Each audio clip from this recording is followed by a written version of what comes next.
this meeting to order and ask for approval of the agenda, please. Thanks, Bruce. Kelly, thank you. Any discussion? All in favor? Aye. Opposed? Motion carried. Thanks again. Public comment on agenda items, 5 minutes. You'll have another opportunity at the end of the meeting. Thanks for being here, Jim. Thank you. Welcome. Moving on to approval of minutes from January 11th. I'll make that motion. Thanks, Karen. I'll second. Thank you, Deanna. Any discussions? Discussion? All in favor? Aye. Motion opposed? Motion carried. Thank you. Financials, item 5 from January. We need approval of expenses. Do you have anything to report, Mark? I don't. Things are going well. Carmen is here today. Is there anything you'd like to add? Yeah, I have nothing to report on the expenses. Everything should be documented in your packet. Okay, great.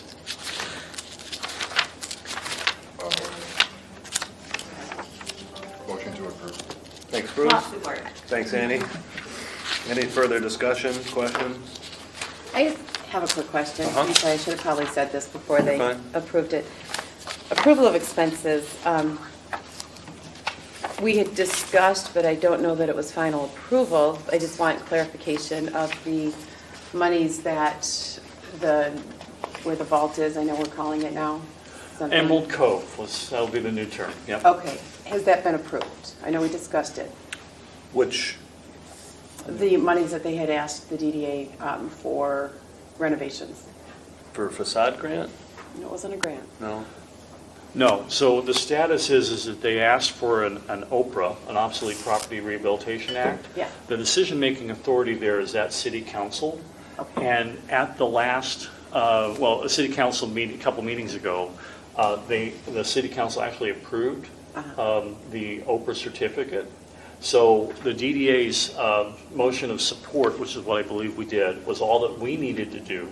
For that. There's no money coming out of our budget as a result of that. So what it does is freeze the property taxes on the Music Vault property as it was right now. And that, once it's further approved by the state, will keep it frozen for 12 years to help recover some of the costs of renovating that long vacant building. Okay. So that's the status, and we appreciate City Council for their support of that. It was a unanimous vote, but it's all good for us right now, and we have nothing further to do, except for later in the agenda, we'll talk about parking. So, Okay, thank you for that clarification, Mark. Thank you, Deanna and Mark. So we have a motion and a second. Any other discussion? All in favor? Aye. Opposed? Motion carried. Thanks again. Moving on to executive report. Mark. Okay, a few things to cover today. MEDC has put out a Match on Main grant program. It was our third try at these, so we've had a little bit of experience. We have put out a media release, done radio interviews, or a radio interview. We have put out on social media and have put it into newsletters to the downtown businesses that this is available. It opened on January 30th. There's a series of steps that an interested business needs to take. The first step is reaching out to me at the chamber email address and setting up a consultation to go over the requirements and eligibility of the program. That needs to be done by February 15th. Initially had 6 businesses interested. I have 1 consultation later today, and 2 have dropped out after further reading the eligibility requirements. They may be a better fit for the facade grant. So that is where we're at with that. The city as a whole, the reason why we have this program is because we're a part of the Redevelopment Ready Community Program from MEDC, which the city supports and works on. And so that gives us the eligibility for the money. We will have the ability to select 2 businesses for a total of $25,000 comprehensively together, right? No more than $25,000 will be given to Manistee. So that could be in one pot from one group, or it could be split between the 2. The end of the process I want to let you know about is that somebody has to make decisions if we have more than 2 applicants. And so Bill Gamble and I will sit down on the 21st of February and make decisions if necessary. I have until the close of business on the 22nd to do the online application process, which is a little tedious, but that's okay. And so that will be the rest of the program. So that's the Match on Main program. I just have a question about that. Is that program open to businesses and building owners, or is it, how does that? We put out in our media work that it was open to both. Okay. But it needs to be understood that one of the eligibility criteria is creating jobs. And so it's hard for a pure building owner to create jobs. So that kind of puts the building owners at a disadvantage, but you can put in, and we wanted, and some of the materials from MEDC say building owners, but then they have that requirement. So if it's vague, it was vague by design, and we're playing along with the rules. Okay, thank you. Any other questions? Okay. May I move on to the next topic? Please. Okay, facade grant update. As you may recall, we put in, on behalf of the DDA, a facade restoration initiative application. This was a grant that this DDA received back in the 2017-2018 timeframe, but was never appropriated money or allowed to have money. And so the MEDC has invited us to reapply. We've done that. That was submitted in early January. Within the last week and a half, I've followed up with our MEDC contact to ask for feedback and what was happening, what's the status on that application. And our MEDC contact acknowledged the receipt of that and said that he'll have some more information coming soon. So I'm at a bit of a standstill on that program. But just to recap what it means for us, we would request $115,000 from MEDC. That will allow us, with a match of $23,000 from our budget, that will allow us to leverage all of that money and have 5 projects previously submitted for facade grants that were not, or Match on Main grants that were not funded, to be funded with that $23,000 from us for a total of 200, or 140, let's say. So if we move forward with our budget of $50,000 of facade grant money from us, we'll still have money to grant out locally. But the other benefit, if we are granted this money, we'll take that money and use it as a 60-40 split, not a 50-50 split with the building and business owners, which will be a benefit for everyone, because then we'll get more likelihood of getting projects done. So that's where we're at with that. I will continue to stay on that and hopefully get a response from MEDC. But there's been a lot of changes there with MEDC personnel and with funding sources, so we'll see how it all shakes out. You said previously submitted. Will that program be available for new applicants as well? What I have been told, and this may have changed, is that because we were already granted or told the money was coming, we have first crack at the money, and then after that, it would be open to new applicants. I guess I meant locally, like individuals applying for the program. Is that? That's a great question. Thank you for the redirect. I was told that we had to have shovel-ready projects ready to go, already submitted, essentially, So we had to reach into our bag and pull out the ones that we had. And part of the selling point for us with MEDC was that we had 3 facade grants that we didn't fund, and some additional ones, trying to give as much of the money as possible. The 2 Match on Main grants were one that wasn't funded, basically to support the new restaurant going into the Fillmore, and the second one was one that was turned down by Bluefish for a deck expansion.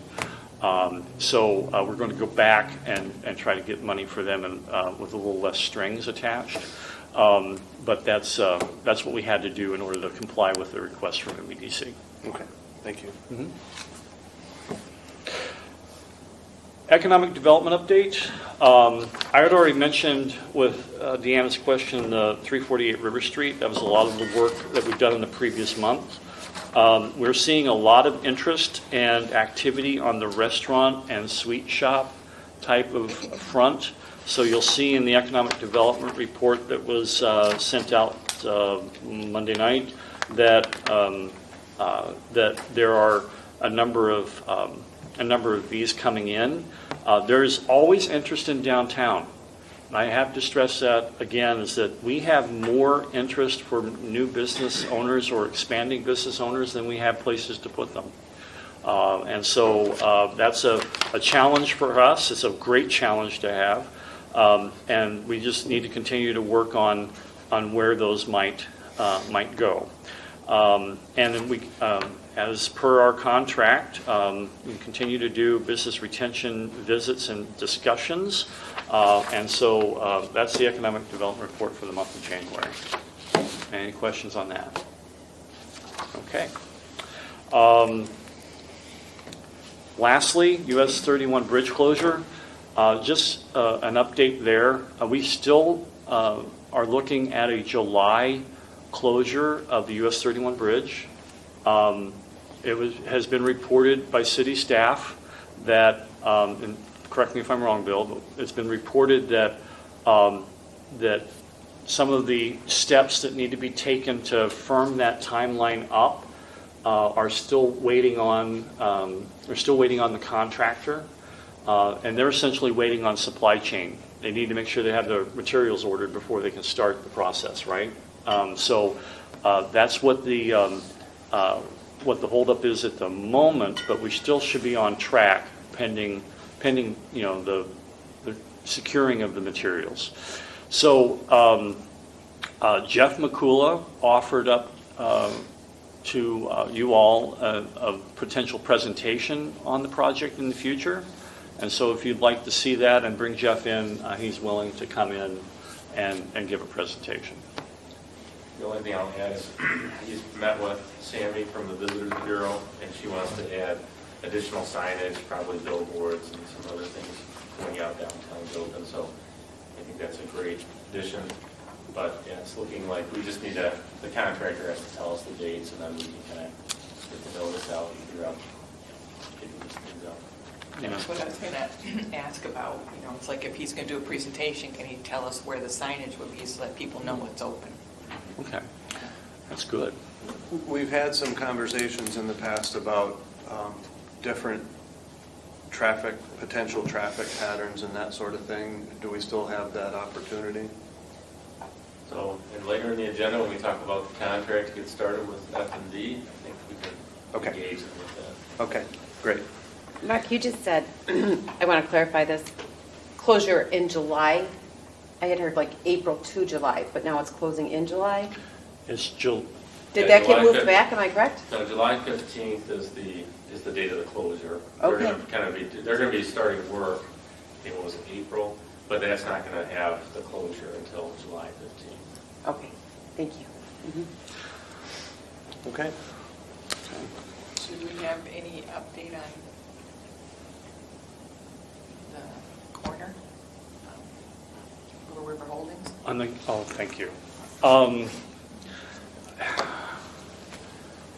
So we've had outreach discussions with Little River Holdings about the project, and I've represented the DDA, and Kyle, you've been a part of these too, as well as Bill representing the city.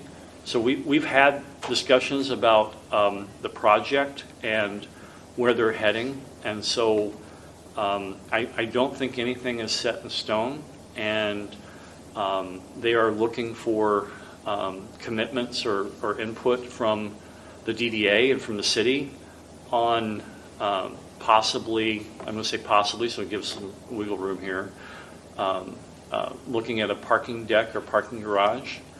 And T mentioned that when he presented to us, and so that continues to be a question,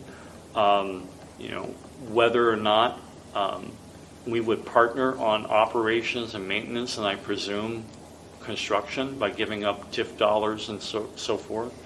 And so that's where we're at with the project. I pointed out in one of the outreach meetings that typically the cost of a parking space is $40,000. That's to construct a space, and that's the overall value of the parking space. So $40,000.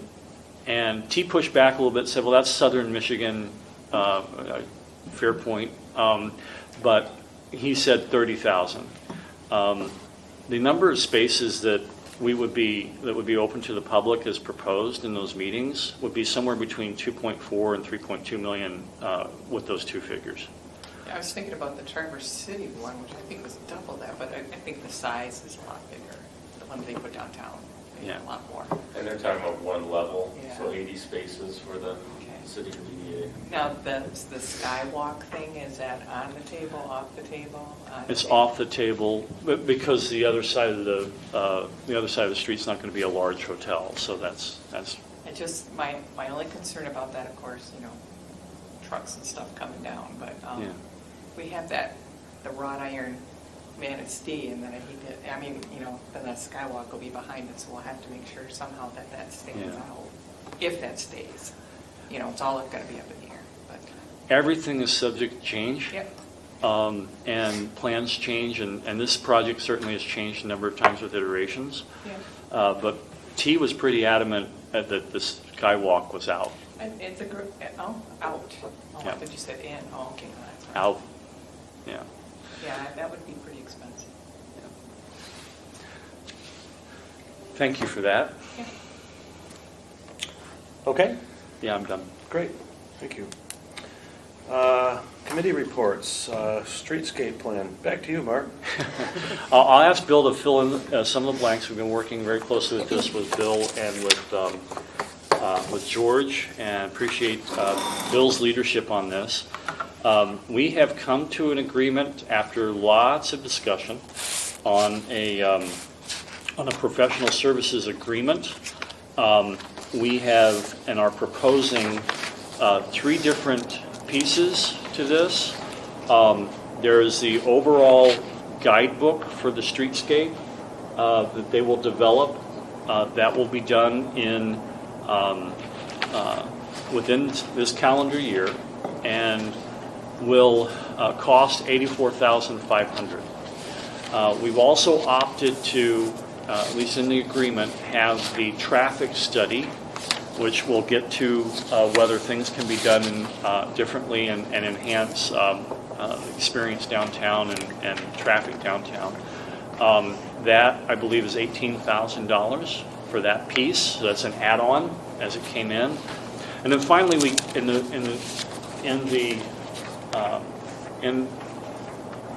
in the agreement, we have the option to put in a parking study at 14.2.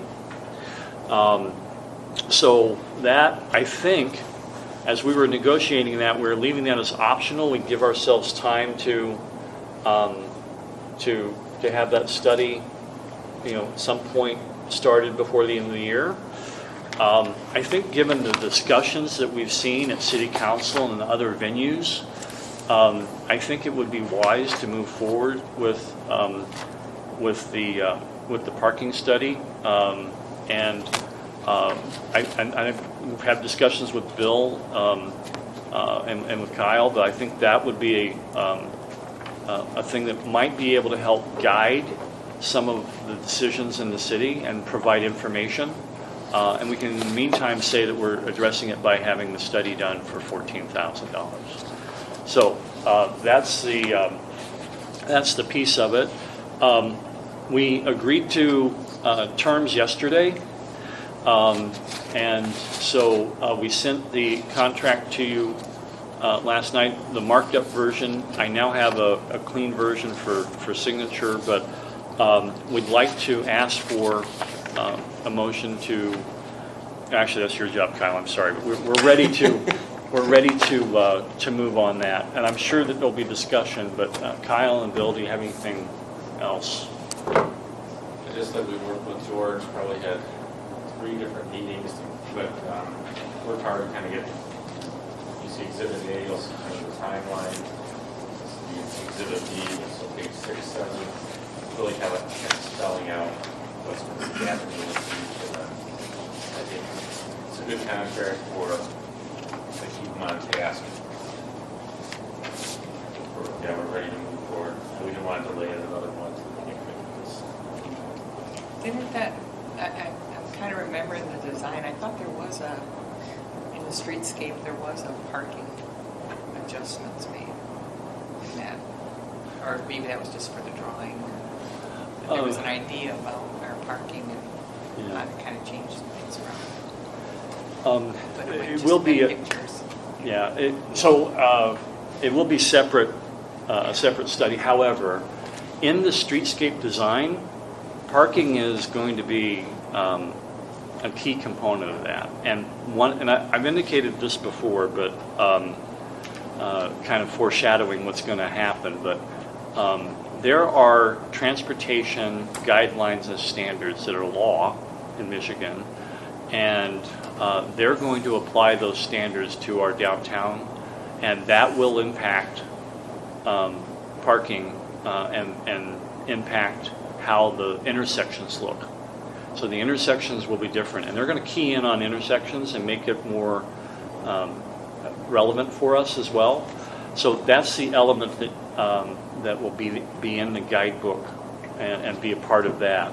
The parking study will have pieces of information about where the parking is and how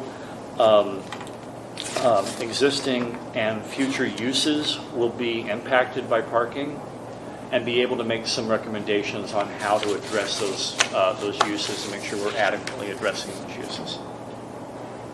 It's a chunk of money, but parking in River Street, as long as I can recall, I've been here all my life. It's always been back and forth, and so getting it professionally done. It's not my opinion of what we should do. It's not your opinion of what we should do. It's an actual study that shows what we should do. So Part of that, whoops. No, go ahead. Okay. Part of on that parking, 14,000 probably is a good investment for us to relook at the parking, but we aren't going to ever do anything with the parking if we don't get some education going. Education needs to be signage. Where can you park? Vogue parking up the hill, Bluefish parking, extra parking right across, that parking lot. I believe that after, excuse me, the Briney building parking lot, does that belong to the Briney building or to the city? No, it's one of Briney's. Oh, no, the below is city, isn't it? But Briney's is up the top. Up there, okay. But behind Jack Hine, behind Outpost is a beautiful parking lot. Down here, further to the west, there's parking. But there's not signage that says off-street parking or more parking or you're welcome to park. And I just feel like, in the streetscape, maybe this is time that we address some beautiful signage encouraging. People don't mind walking, but they're just, if they're visiting our town, we had some people come in from Brother and brought their kids to the quarter matinee. Vogue, I would never want to see that go away. I love it. It's really good family fun, come to our downtown. But they said, we circled around the block 4 times before we found a parking spot. There's parking behind, like you didn't have to do that. You didn't have to be 10 minutes late for the movie to look for parking because there is parking. So the education piece is going to be huge. We tried to As you said, that wayfinding, you can have some physical maps up, Oh, yeah. so you can do different things. We talked about that several years ago. I think there was a committee, Barry, you were probably on that one. And we did some things, but we just could never do it to the big extent. And all we were doing was putting up signs and just kind of, again, we didn't know what the patterns were. We didn't know what kind of signs should go up. We put up maybe too small a sign or whatever. But hopefully in this study too, they will look at where our parking is at, and then they can add, what type of signage. And Bill's idea too is a perfect idea. Mark, if we move forward with approving this, does this document support the parking study as well? Okay, so this is complete with the traffic study and the parking study, for a total number of what? 117, 150. And what did we budget? I think 80. Okay, I believe 80. I'm not entirely sure. It's really not that bad. Yeah. so the suggestion is that we formalize the, go ahead. Let me. Carmen is looking at me, and I know I've made a mistake. And We have it in our budget document, and so this will be a discussion a little bit later, but we have under professional fees in our budget, we budgeted for the next fiscal year, $75,000. That would take care of this contract, and we need to bump that up to 100. Just from our document, our projections. And so I think in terms of the budget, we may not have appropriated any money in this current fiscal year for it. We will incur invoices in this current fiscal year that we'll have to come back and tell you about and the amount. So they're going to work from basically March or April through the end of the fiscal year. July 1 starts the next fiscal year. So we'll incur costs that haven't been budgeted for. So Carmen, am I on base on that one? Yeah. Okay, good. So we've obviously already decided to hire Fleiss and Van den Brink as the engineering firm. And so if we approve this, we're formalizing the contract and what they will actually be doing for us in the next year. It was starting immediately. Starting almost. immediately. Okay. As soon as they can. What's the sequence?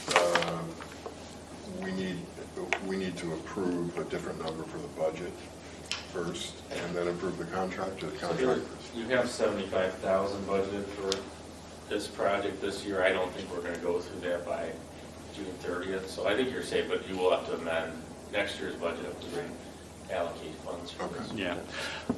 And on the motion, I'd like to ask the members to consider that because of the structure of this contract, it says traffic and guidebook, yes, and then optional parking. If you can, in your motion, give support for moving forward with the parking, that will give us the ability to say yes to that and move that forward so they can get started. The traffic and the parking are going to be a little problematic because of the change in traffic pattern starting July 15th. So they have to get that started right away. I'd hope to be able to tell them yes to everything and get them going right away so they can have a good study to get back to us.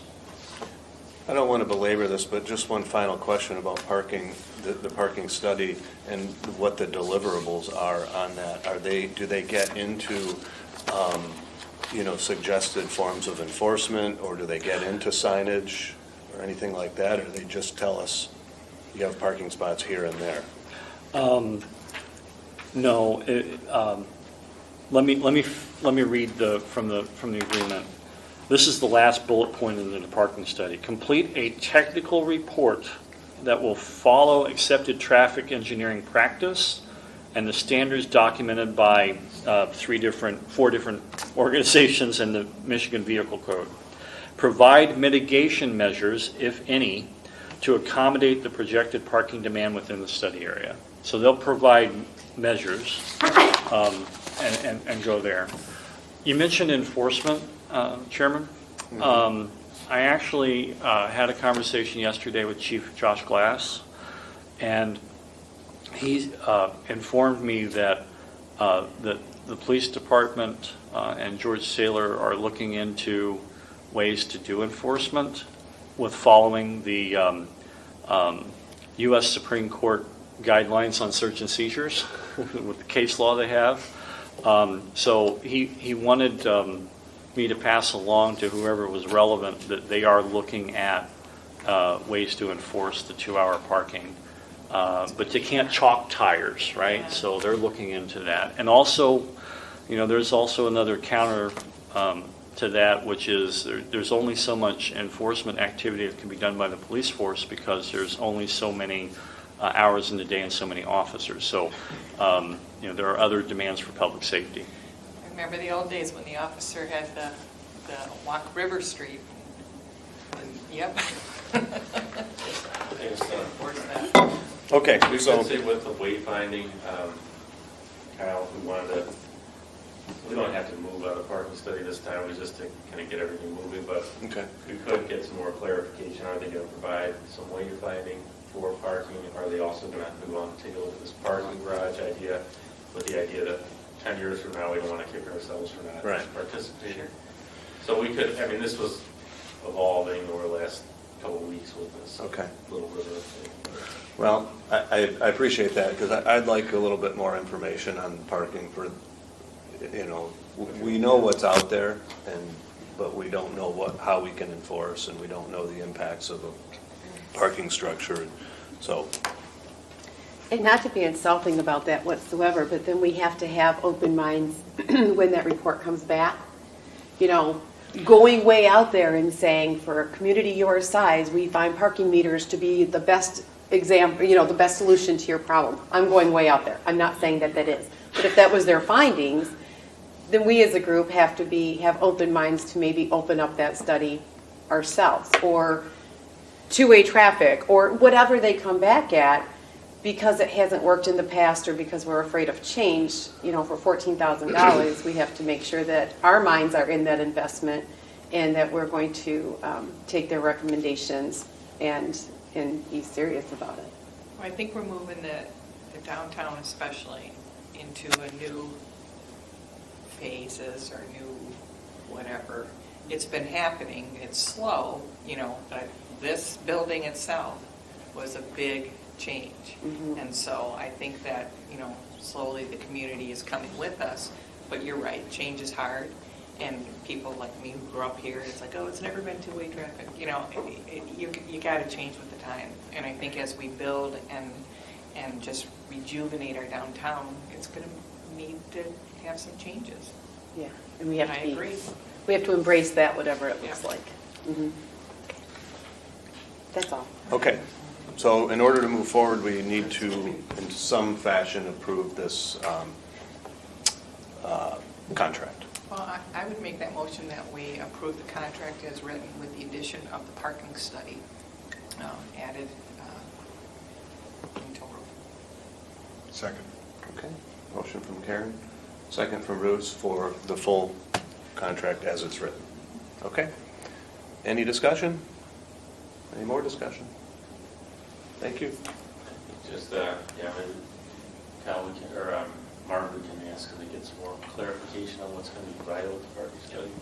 So we have until, I think we put October to approve that parking study, but if the board wants to move forward, if we want to wait finding or to really take a look at the parking garage, we could say it's contingent on them looking into those things as part of this. Would either of you like to massage your motion at all, or do you want to go for the parking study in full? I think just the details of it is okay. We don't have to. I have no direction. I also, what another thought came is, we have the electric stations in a couple spots. Would those ever be on River Street? I know that we've got a couple, and Yeah. As long as they're providing free gas as well. They did have an interesting meeting about that property assessed clean energy, and they said that they fund that, so possibly. Yeah, that's all part of the parking. Mark also said he feels comfortable with a clarification on the parking study to work with them. So we have a motion and a second. Any further discussion? Do we need a roll call for this? We're spending a lot of money. Yeah, it's a lot of money. Come on. It's over 10,000. Karen Goodman. Yes. Kelly Freeby. Yes. Amy Jacobson. Yes. Bruce Allen. Yes. Kyle Moser. Yes. Bill Gamble. Yes. Deanna Marsh. Yes. Motion passed. Okay. Thank you all for your thoughts and participation. Thank you, Mark. District businesses. Deanna. Yes, so it's January, February, March downtown, so we got lots of time to get stuff done, which is great. Really positive last month in our Business Connect meeting was face-to-face right here at the Westford Building. We had 25 bodies in attendance, which was great, some new people, and then we had 6 people on Zoom, so we had 31 in all, and that was really encouraging to maybe want to move towards for the nicer months to kind of do a face-to-face. February 14th at 8:30 a.m. February 14th is going to be a Zoom meeting, so I like measurable things. We'll see how that goes.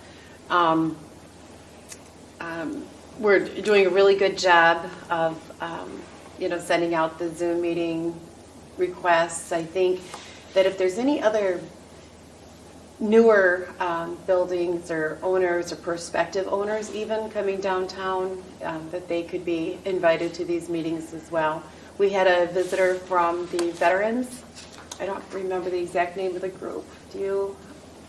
The veterans, anyways, they want to do a 4th of July weekend downtown. They want to do a fundraiser, including like some bands and some food trucks, and they're kind of looking at a position as to where to do this at. So those kind of positive feedbacks in moving forward with downtown, with events and things like that. So inviting community members to these meetings is really beneficial. So we got that going on. I would really want to say that's the business district news right now. People are loving the sunshine. There you go. We all love the sunshine. Thanks, And Deanna. I'm positive. Yes, you're welcome. Appreciate that. Beautification. Kelly, anything to report? Yeah. Great. So we have a lot of irons in the fire right now. I'll be getting you the list soon. And one thing that Liz Lasky and I have been working on, we're both on the Parks Commission. And we made a proposal to the Harbor Commission at their last meeting to beautify the marina to help to make it more profitable. And we put a list together of things that we feel the marina needs. And it comes up to about $10,000 for the inside and another 10 for the outside. And I'd like to share the list with everybody. I just pass it around. We just want to maintain, beautify. We want to decorate the inside. It's pretty much bare bones right now. And we were hoping, they have no money. So we wanted to be a little bit creative with the funding and step out and ask if the merchants would be willing to donate towards this, as well as the DDA. The return on investment for the merchants, I think, would be huge. We haven't had our marina packed in a very long time. The last time was when we won the President's Award in the late 70s, when my husband used to pack it up to about 175 slips per season. So we think that this would make a huge difference, and we were hoping that we would get the support of the DDA to help fund this. If we had $20,000 to put into that marina, I think it would make a massive difference to all of the, it may take a year to get the word out there, but the loopers, Liz and I spoke, well, and so did Jim, spoke with the loopers down there this past summer. And we listened to everything that they asked What's for. loopers? It's the boaters that do the, Okay. kind of loop they go when they, It's a great loop. It goes from here down to through the Mississippi and then down around Florida and then back up the eastern seaboard. and they told us that the best marketing is them talking to one another. They tell the people behind them where to stay. And boating is up, I hear. Yes. So we're trying to stay positive here. But I don't know how you would all feel about putting money into this, but I do believe that our marina should be as beautiful as it can be. And we need to see that it happens. And Liz and I are willing to do all of the interior upgrades. Right now, the city is painting the restrooms on River Street, and Liz and I are hoping to decorate it when it's done painting. Kelly, is there a mechanism for the city marina and or the harbor commission, I'm not sure if they're the same thing, to accept funds or, what's that? Grants. Grants, okay. So there's a formal way to do this, do you know that? So we did have, Ed set up an escrow account for it. Oh, So if okay. we did get donations, it would be separated for this purpose. Okay, that's helpful. Does the city have, I mean, I'm sure the city has a budget towards the marina. Is there anything set aside for improvements? There's not much, and there's a lot of debt on the, but I think we could look at that in this upcoming budget. I mean, the problem is though, we want to get it done before the boating season begins. Right. So, I mean, we're ready to go. We just need the funding to be able to go out and get everything that we need. And we would need to order some things, and that may take a while. Is So- there willingness on management to work on this stuff as well? We spoke with Jeff and we spoke with Katie. Okay. They're on board, yes. Okay.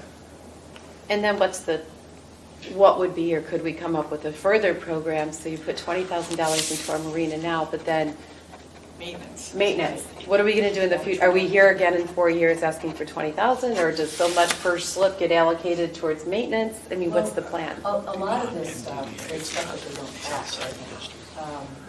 They don't have 2 bikes in baskets, they don't have a cart for luggage, they don't. So these would be one-time purchases. But the bikes break. This is a C3 Well, district. true, yes, we So, definitely need. Maintenance a fund or, plan. yeah. Yeah. So, I don't know how that. Where's the phone? works I'm with the city. confused. And there's detail, like, are we locking them up, or how we, there's just Yeah, the details details that we're inside. going to It's log. It's 460, 480. Well, it's exciting, actually. Tremendously. A lot of this is just for beautification. I visited the Leland Marina and Liz visited the Elk Rapids Marina, and we're right on for what it is that we need to be able to be like all the other marinas and better. I don't think we're far off at all. So there's a mechanism now to donate through a fund that Ed's set up. Have you gone to businesses yet? I wanted to start solicit funding today. Okay, great. It was going yesterday, but. Yes. Yeah, I know, I think you guys have a Facebook page, even like in memoriam, donations type of stuff. That'd be great. Sorry. My recommendation would be to specify cash donations rather than items. Just a thought. Well, I was going to go to each merchant and ask for $250 or more. And I was going to offer the list to see what it is that we're purchasing. Okay. And then it's recognition, we'll have to come up with how they'll be recognized. I'll give an idea on that. I don't. I think, some kind of display in the marina of the sponsoring businesses. And should think about that before Kelly goes to talk to them. So it becomes we're going to have this kind of display. We can put your business here. They'll know what they're buying. They'll also know how it will look if they don't give. But More like a importantly, large so. plaque, Yeah. with the brass imprints, the business, And that would be easy enough to put up in the entryway of the courthouse. Yeah. I mean, we could get Beautify really the fancy. Marina campaign 2023. Well, we did up at the University Center in Traverse City, they put like and I know a person who does metalwork that would do this, had a tree, and then people bought leaves Oh, with their that's cool. names and businesses on it when they supported it. So it's decorative, but yet also, people really looked at it. I think it's a really good set of connections to make, that everybody has a stake in that marina. And, making that visible and, encouraging input from businesses as well as donations, I think is a really good thing to do. That's going to serve us really well in the future. And because the marina is in the hospitality business, we're going to take it one step further. And I don't know if the merchants in the restaurant, people would be interested in joining us for that purpose, but we wanted to be able to serve a continental breakfast. We wanted to have happy hour, and we wanted to offer things in the middle of the day. So I'm hoping to That's do a that great too. idea. Generate revenue. Yeah. Well, that was the other thing too. We were hoping that the marina would want to sell merchandise, Yeah, Like sweatshirts, that's a essential cool idea. toiletries, yeah, that sort of thing. I don't know if Jeff and Katie are really on board with that, but we thought it was a good idea. We, unfortunately, we put our vote up and no, that come up, but we always got there. They had big sweatshirts and everything for the marina out there. What better advertising? Yeah, wore it on the boat.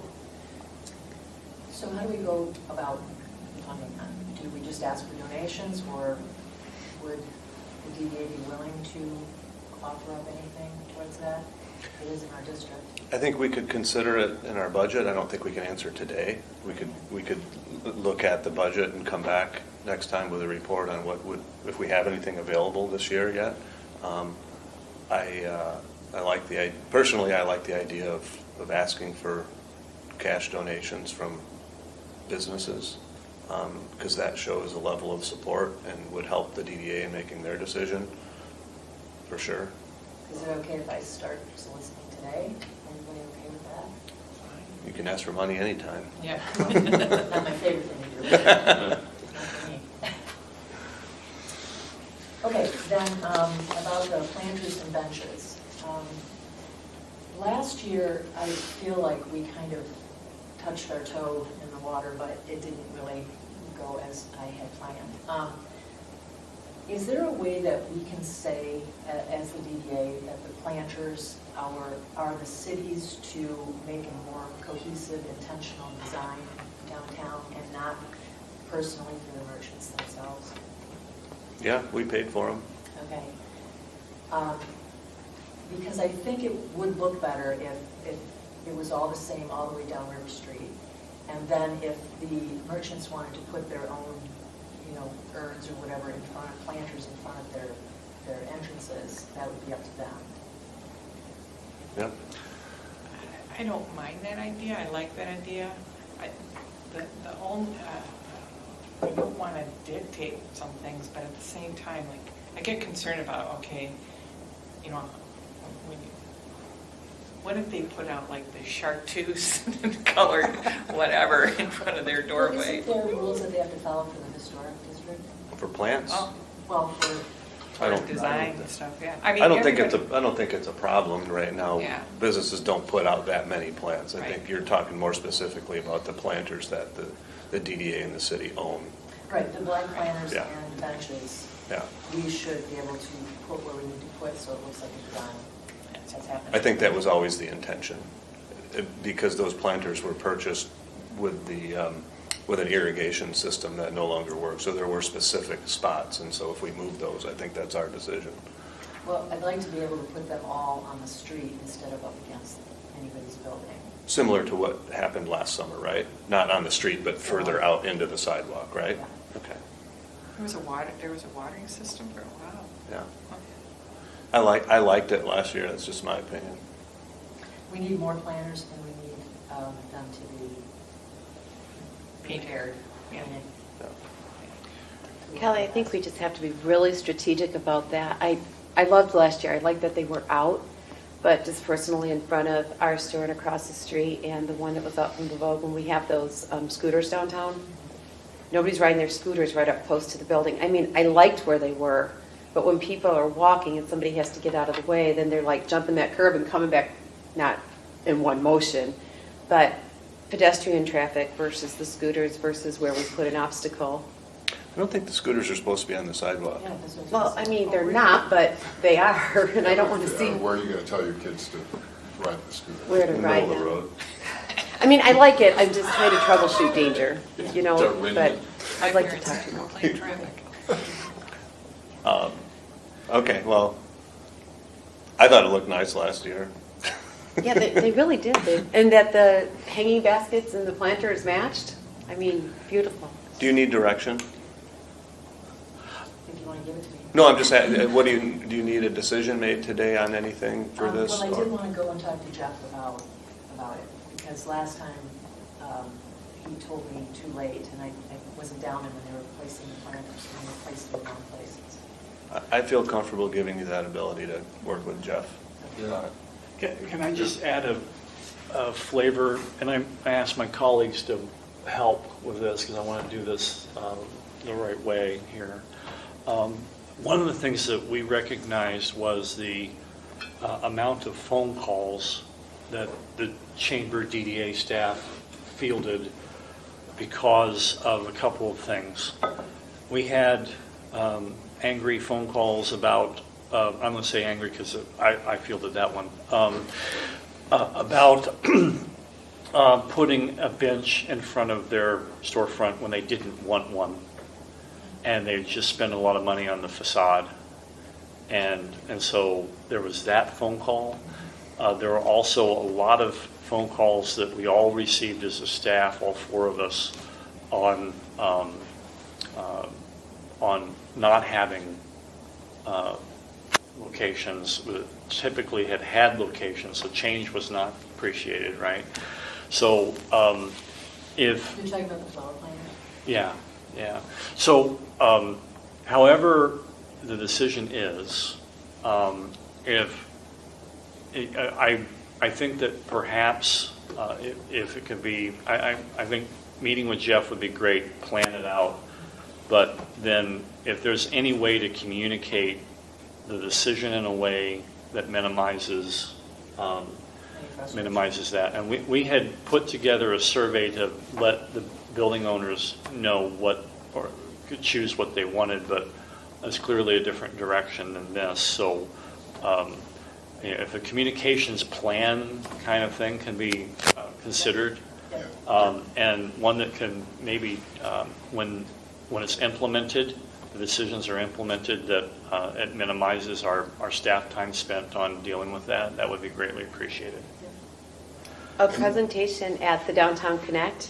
There's 32 bodies right in a room, and that we could do that. But that's another reason to encourage business owners to jump on the Zoom call or to come, because this information can be communicated instead of you going to every business. It's, you know, if they want to be in the know, this is a great way to get that out. So I think that's a terrific idea, so it puts some pressure on you and Jeff to come up with a plan to get to a presentation before Business Connect, with an opportunity for them to, have a little bit of input, or at least you find out what the problems are going to be long before the summer hits. Maybe we can drop a number of phone calls that way. Public comment from Barry. If I could just, this is something that the DDA dealt with a while ago when we first looked at outdoor seating. And it's just really more about educating the business owners, because the business owners think that the sidewalk in front of their building is theirs. The sidewalks are city property. From the front of the building out, that is city property. According to city ordinance, you're not allowed to put out planters of your own. You need a permit from the city to put things on city property. And this all came up when we were talking about outdoor seating and putting together a permit process for that. Now, generally, a planter isn't going to be something that the city's going to want to get involved in improving. But I think as you communicate things back to building owners and business owners, that needs to be clear that they don't own the sidewalk. That's public property, and it's the city's ability, and the DDA is part of that, to decide how that gets used for the public good. So there's things to back up what the DDA and the city want to do with their property. Just I wanted think to add that perspective. that's a And good it doesn't point. mean to be No. overhanded and say, oh, we need all this regulation, but they don't have the right necessarily to do whatever they want or to tell people what the city should do. I think that, And the reason for wanting to do this is to make the downtown overall more appealing, so people want to come in. I think Barry makes a good point, and it will help with communications for sure. And there is a permit process that, for certainly sidewalk seating, that businesses have to go through every year, so. Barry makes a really good point, but we have to be very careful with that verbiage of that the city owns that sidewalk from your building to the curb, because that doesn't hold true when it's a Saturday and Sunday and you're out there putting ice and snow and sand down, right? So, because people take that very literal, well, it's not our job, especially when it's employees and not the business owner. I'm not going to point out the business I'm talking about, but when it's employees and they interpret that it is the city, and then they're yelling at the city on weekends or evenings that they're not out there. It's the city's property, but they're not out there snow shoveling. It's just common sense that you would do it for your customers, right? But that verbiage, they take very serious, that from here to here is the city's responsibility. Well, I think that verbiage also includes that the property owner is responsible for maintaining that area. It does. It does, Yeah. right, Yeah. So it's not owned by the private, but they are required to maintain it. to maintain it. Mhm. And there is, That's something that, when I owned a place down there, we had to shovel every day Mhm. because there was no, truck coming through to take the snow away or, off the sidewalks. Right. Somewhere that changed. We got that, I think even the DDA got involved in getting that It didn't Whatever change, it's that just is. a service that the city Yeah. provides. right. But it used to be that every owner, just for their own customers, Yeah. like you said, It's- would and get it's out there still- and shovel every day. And it's still very much a requirement. Yeah. And when I was a merchant in downtown Grand Haven, there was a design that Grand Haven had set up for us as downtown merchants. And we did have our own, planters out that we wanted in front of our entrance. But we did shovel every single day. Yeah. We didn't wait for the city, we did it ourselves because we wanted our customers to be able to access our store. So, the other thing, Manistee Proud Volunteers, we also have talked to Jeff about this too. We're going to be power washing all of the columns, those slate, what is the material? What are we talking about? The columns that are on every corner. The light poles? Oh, the stone? Stone. That's limestone. Okay. It's limestone, okay. We're going to be power washing all of those. We're trying to figure out how we're going to access water on River Street. But all of those should be done hopefully before Memorial Weekend. And also I had a question about what everybody thought about the fall flowers. They changed out the summer to the fall. Did you like that, or do you Yeah. not want to do that again? And what do we think about corn stalks? I'm a cornstalk person, that's a personal thing. They fly everywhere.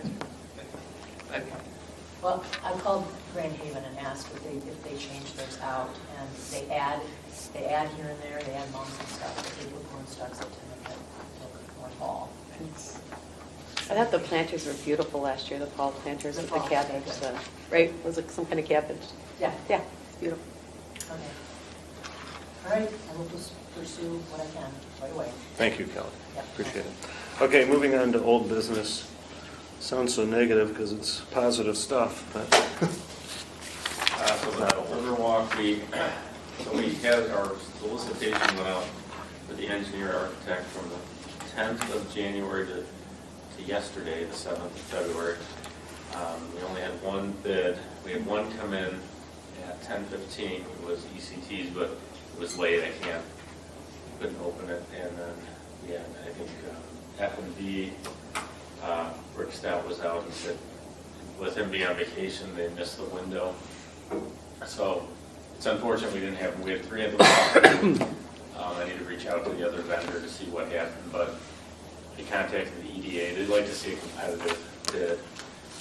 They didn't say, we're going to go through the process with our 9-person committee and score the proposal, just kind of see if it's a good proposal. I think Fishback did a good job putting it together. And then we'll probably interview them. So we have to make the argument, why they should allow us to award. The other option is to go to all the bidders, kind of say what happened. If they say, oh, we're just busy, or if they have input, I could redo the document, rebid, but it's going to set us back. So either way, I need the EDA to either approve us going forward with Fishback or us rebidding and changing the timeline. So I sent it out to the committee members. I delivered, we have 9 copies of the proposal for each committee member. Sent out scoring sheets yesterday. So I think the plan is to meet next week. I think either Tuesday or Thursday, 4 to 5. Looks like Tuesday was what worked for some council members. Valentine's Day. So just, if possible, we can meet then. Maybe do your best to score over the weekend. I'll send out another email about it, but then we can have the interview following Monday with Fishback. Okay. Any questions about that?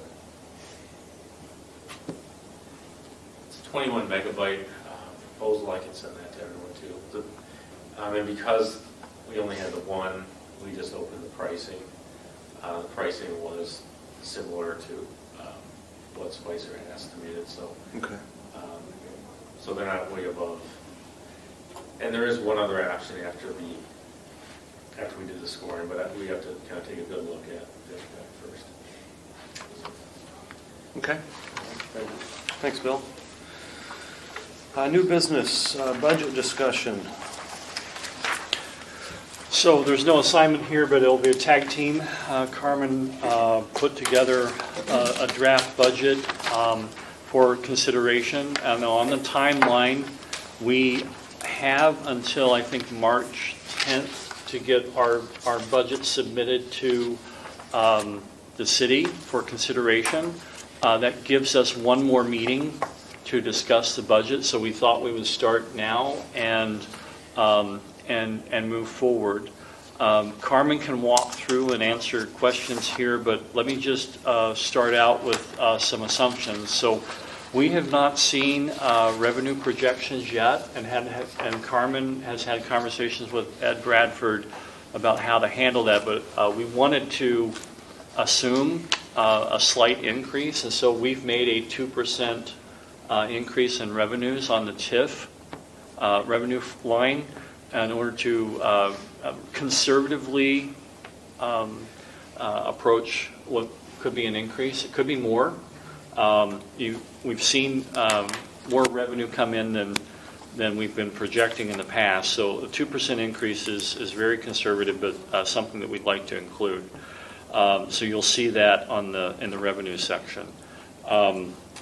Another larger piece of this is that we essentially kept most things the same, with the exception of the streetscape plan, and we'll on this line under professional fees and expenses, we'll increase that to $100,000. We also have under projects done something to meet our commitments to West Shore Community College. We had a commitment from several years ago to put $250,000 towards the Riverwalk Plaza upgrade. That is tied to the EDA grant that Bill has put together and worked through the process. So that's the match. We've been holding back on that until we move forward with the EDA Riverwalk work, which construction should start in September-ish. So what we'd like to do with the budget is go ahead and give the money to the college to move forward with that work. So that's part of the proposal here for your consideration. So that's a line item. We've been holding it back. We've been saving money for by not having anything going out on bonding or from our TIF authority. So that's in the line. It will jump out at you. But DDA's already paid $90,000 to the college, and the $160,000 is the remainder of the balance. So there's some further discussion here. Carmen, do you want to add anything to that overall view?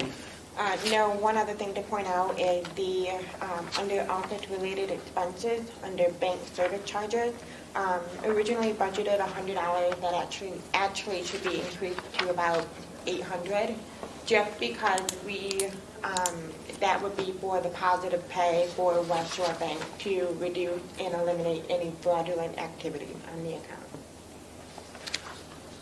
We typically have had a budget work session, and I'm wondering if that is a desire or a budget subcommittee, just not to make decisions, but to look at this and make recommendations and bring them back. I think that would be nice. Agreed. Okay. I don't know, we can have a subcommittee as well, or we can have an official work session, I think either or. I would vote for a work session. I think it would be helpful to have a work session. Okay, so Carmen or Mark, can we work on a date for that? Sure. Absolutely. And staff will be prepared to work with you whichever way you go, but it sounds like we'll have a work session. So we'll pick a date and then walk through these with a little bit more detail. Great. Probably something before our next DDA meeting? Oh, yeah. Yeah, okay. Yeah. We will have to finalize our submission to the city with the next monthly DDA meeting. So that will be the plan. So We've been late before. yes. But does it have to be on my watch? We can put it on my watch. All right, thank you. Appreciate it.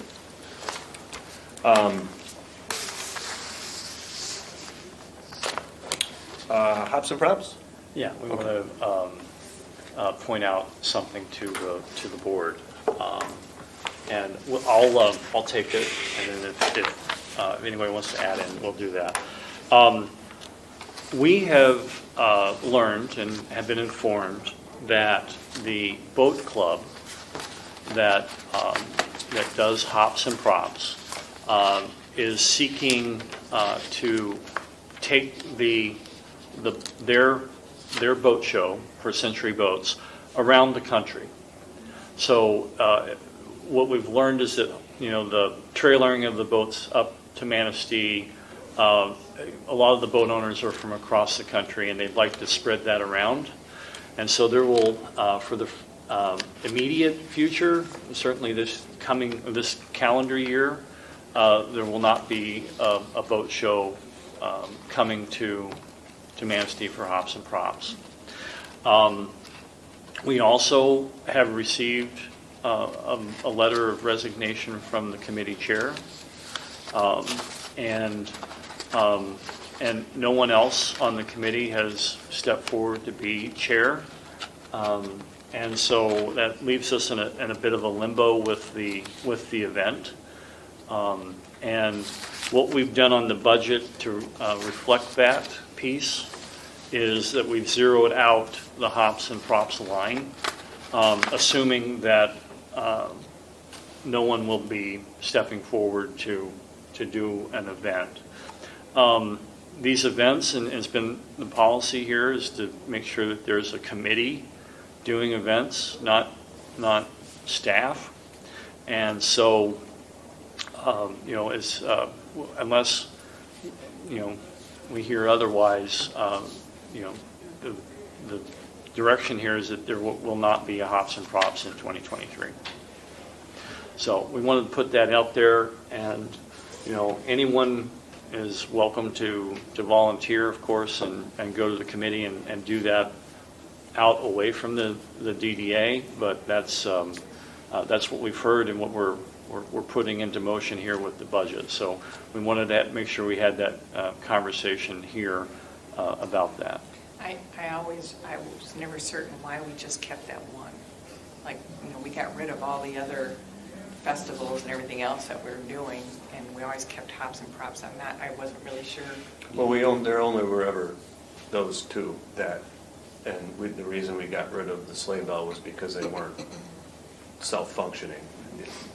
The DDA had to do the majority of the work on it, where Hops and Props was an event run by the committee.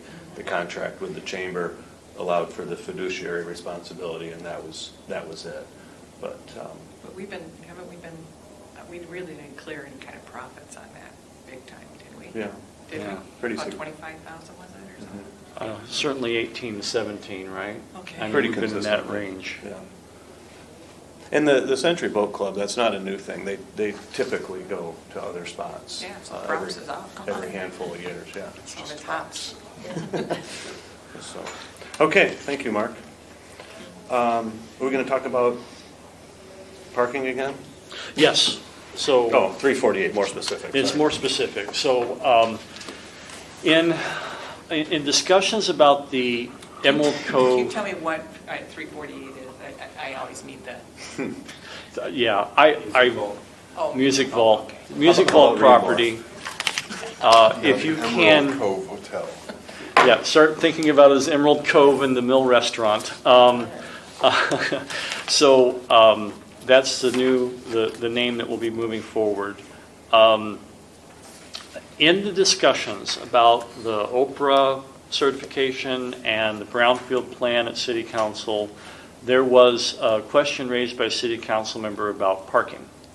And we do know that the zoning ordinance for downtown says if you have a hotel, you need to provide a parking space for each available room. So many of our buildings are really landlocked that it's very difficult to provide for the redevelopment and reuse of these buildings with some of the requirements. The developers are seeking or will seek a zoning variance from the Zoning Board of Appeals, and will be pursuing that in the coming months as the ZBA needs to get organized to have a meeting. What I think would be good to do, this has been a priority project for our downtown to get that long vacant building into use. It is a redevelopment-ready community priority site. You have supplied the chamber with, or given the chamber the direction and the funding to develop that property as part of the past economic development contract. So we're very close to having construction start, hopefully this summer. And what we'd like to ask is if we have a little bit more discussion on parking, but if the DDA board would be so inclined to issue a statement of support for the waiving of those requirements. We're talking about 5 spots. There's public parking, not just street parking, but public parking within 200 feet of that site. And we need a little bit more legwork on whether the DDA could supply those 5 spaces. Bill pointed out a potential solution yesterday, and I want to do some more legwork on that. We finally have the momentum to get some things done downtown, and we want to make sure that, or would like to perhaps make a statement that this one sticky wicket issue doesn't impede progress and momentum and the redevelopment of our downtown. So that's the setup. I'd be happy to answer any further questions if you have them. What owns, okay, so there's not a lot of space behind that building, There's nothing. but what about, like, that Manistee, like, there's a, the alleyway, and then there's the drive, they have their parking lot, but that's wide enough. Could there be a couple parking spaces there for people? Yep. Is that public, or is that all private back there? There's about 8 spaces. I'm sorry, you can. It's private, we actually own it. So those property lines go up to the river. Okay. And so the Manistee Inn owns up to the river, including their parking lot. And then, Maybe they can lease some space. So going to the Manistee Inn and Marina and asking them to lease spaces to a potential competitor hotel project may be a difficult negotiation mission. If you go the other direction, there within 200 feet, there's another parking lot. Is that public? Yep. Yeah, That's on the other side of Clean Lines. right. In between the barber shop and Clean Yeah. Lines. That's possible, and Employees use that one a lot. yeah, and so there's ways around that, but also too, the business model, they want people to come, park their cars, and stay downtown, and so I think you'll park it and then leave it for your stay is what they're going to encourage people to do. So anyway, I think what they're asking of us is to make an exception, and I think that is my opinion. I can't make motions, but I think we need to make exceptions in the historic area. My opinion is that there's a ton of parking downtown, not only on River Street, but in the surrounding parking lots. And we have a massive downtown with a ton of buildings that don't really justify the population. And so I think we need to be nimble and work with a developer. And if somebody's willing to, let's just say, take a risk that there may not be enough parking for their customers, that's on them. I don't see it as a risk personally, but, and they're spending several $3 million. On a property that we support, the project. I support taking this. So are we saying that we don't, what our support would be like, you can waive those 5 spots? Is that what we're saying? Oh, But is this on, you guys are talking That's about a right. zoning That's variance. the Are you board. talking about on River Street? No, we're talking about waiving the requirements for a development to have a parking spot per room. Okay, the DDA just supplies 5 spaces to 348 River We could. Street. On River Street?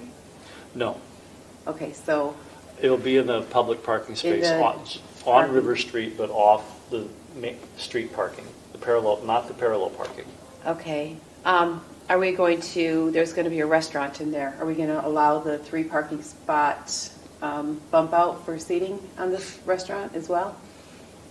if they- So now are we if talking 8 that's- spots? That's their purchase. No. From DDA, from the district? No, that's not what the ask is. The ask is that we waive the requirement for a hotel to have a parking spot per room. Correct. That was like part A of that, I get that. Okay. And then there was verbiage that said the DDA to supply 5 spaces, so in that, no, did I misunderstand that? Well, I'm sorry, I didn't mean to interrupt you with a head gesture, but you're asking if the DDA supply the 5 spaces? That's not part of the consideration today. One, as a backup plan, there may be a way to do that, but I need more time to kind of look at the legality of that and whether or not the DDA has the ability to do that, because one of those off-street parking areas may actually be under DDA control. And we've always assumed it's the city, but I need to look into that. So, Okay.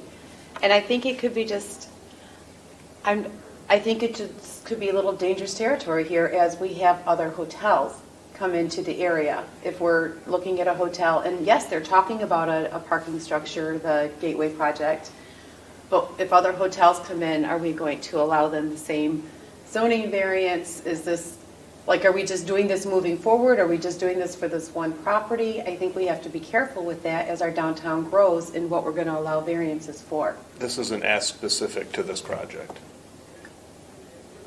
Right, if they. Yes, but then the next, I get it. Yeah, if the bank was remodeled into, 3 floors of hotels, no, we can't, they'll have to supply something in order to have parking, we know that. But this is a small boutique type of hotel, my understanding, of Yeah. five rooms. Right. And it sounds like they're pretty good about, it's going to be off-street parking there. That's how they'll advertise even, probably, I'm sure. But you have to, it's 2-hour parking. Yeah. It doesn't change if it's an Airbnb, it Yeah. doesn't change anything, doesn't change if it's a restaurant, it still is 2-hour parking. I just want to understand this because this is really important to me. You guys know this. Yeah, no, So the zoning variance that we're asking for is just that, just We're for this property? We're supporting the- the zoning board will make the decision, but we support them considering that. Okay, and it's very clearly not 5 extra spaces on River Street. It could be in surrounding areas, Anywhere. Yeah. but not River Street. This is just an ask that We're not blocking off 5 spaces. Okay. We can move forward. Thank you for. Thanks, Dean. Thank you. Mhm. I think as a practical matter, people are going to come downstairs and they're going to say to whoever's working behind the desk, where should I park my car? And they're going to have an answer for that. And they will point people to somewhere. And in my mind, what we're talking about here is communicating clearly to the other government entities that we don't want this project stopped on something like 5 parking spaces. At least, that's my perspective on it. Don't stop this project on 5 parking spaces where that's a solvable issue. They're spending $3 million. As a person on the DDA, I don't want that project stopped, and I think that's what we're communicating. I think about that. It's like, I guess it just dawned on me, one of my favorite hotels in Detroit, I have to walk across the street to the parking area. They tell you where you have to go park after you check in. And I take my stuff and, go over there. So, yeah, I guess it does happen. This is a pretty common thing even here. This is a long time ago, but Water's Edge Dentistry, when they built their new building, there was not enough real estate there to put in the proper amount of parking spots. They made their case. There's other parking spots around there, other public, obviously they exist today. So it's a guideline. And it's also, we should interpret this as, a pretty clear need for the kind of wayfinding that you're talking about. Mm-hmm. We need to put stuff around so that people know where the parking is. It wouldn't be as much of an issue as it could potentially be if we had decent wayfinding. So, should I make a motion? Can't tell you what to do.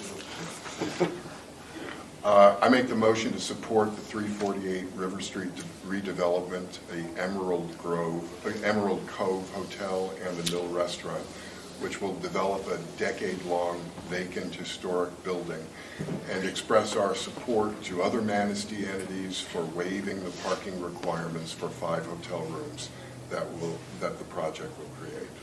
Got that, Kelly? So Bruce made a motion. Is there a second? Support. Support from Annie. Thank you. Any further discussion? Hearing none. All in favor? Aye. Motion, or opposed?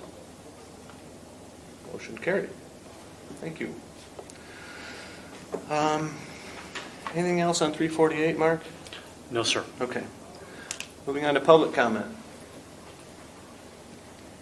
Okay. Wait. Oh, Barry's back. Sorry. Thanks, Barry. Just since I've done a lot on parking in my past, when I was on the DDA board, just 2 little facts, probably for Mark, in case he doesn't know, as he's researching this, is that the lot between next to the barber shop, I've been told that is DDA owned. Yeah. So, Yes. but then the other little known fact is that half of the upper deck of the Manistee Inn is public city parking. No one knows that, and the inn tries to not make sure people don't know it, but half of that deck. Well, I know they know, but and when I've tried to get signage that directs people that there are public spots there, that has been in the past. Is it half or is it a specific? Is it? So, just Half of the Manistee Inn marina, Yeah. it's public parking. There's- After- there's- The top or deck? Upper Right, deck. there's 7 that are there, there's 3 towards the wall that are Manistee and a marina, and there's 7 towards the River Street that's on the east side of the parking lot that is downtown district 2-hour I parking. didn't know that. So are there signs that? You're right, they try to keep that a really good Yeah, secret, but it's. you have to actually pull into the space to see Right. the sign. To As see a it. DDA, can we put signs there? Or not? Well, that's part of this whole project. I received an email yesterday that they want to get rid of those parts. I'm sure they're not going to want those. And I've been told that the history behind that is that a long time ago, when the Inn Marina was being built, that they needed to have support from the DDA. And so the compromise that was worked out legally was you can have the support, but you're going to provide these spaces for the public in perpetuity. But that was the I believe there agreement. was funding involved from the DDA. Yeah, it was a loan, I think, or something. Yeah. I think those signs are getting rusty. I think we could probably replace them. I think so. Yeah. All right, thanks, Barry. Any board member comments? I just have one, just a informational thing. We, as everybody knows, unfortunately, some sad stuff is that we have our opiate epidemic that's occurring. Unfortunately, we've had more deaths this year, since January, than we did last year at this time. So we are planning downtown, hopefully we can get the Opiate Awareness Day in April. I've encouraged them to come and talk to you guys about the marina. They want to bring in food trucks, just have a big informational event for a lot of people. So just want to put that on your radar, that I'm pushing them to try to get it down there by the marina. I think it would be a great event. And is it Clear Lines? Or what's the Clean name? Lines. Clean Lines. Oh, Clean Lines. She's spearheading it, so she's really a go-getter. Cool. She's great. So Karen, is April like opioid awareness Awareness month? month, It's yeah. the whole month? Yep. What's the color for There's, that? pardon? Do you know, what's the color of the ribbon or? Purple. It's like a, yeah, it's kind of like a I'll look it up. purplish. Purple and silver, I think it is. Thank you. Thanks, Karen. Yep. Okay, anyone else? I do have something I would like to say. I had mentioned to the chamber, and I think the DDA, about whiz-bang training out of Green Haven that would do a seminar, like a 101 for the merchants. I don't know if the DDA and the chamber together would be interested in supporting our merchants in that way. To have it be free for them to attend. I have contacted Bob and Susan Hagan, and they would be more than happy to come. Customer service training, or what is it? It's everything, business 101. It would be half a day for $5,000. Maybe that's something to put forth in front of the The merchants. business tonight. It's like, are they up for this? Are they And interested? if they are, we could help support it. That'd Maybe be even great. do it later in the day and bring in some food or something. And I think the chamber has We've done hosted one. things like this before as well, so maybe get with Stacy. Yeah, and we've done a customer service training seminar, which, And this isn't just customer service, it's merchandising, it's all sorts of things. And I paid for their services many times, they're excellent. we'll take that up and have further discussion. Great, thank you. Okay, I would entertain a motion to adjourn. Thanks, Kelly.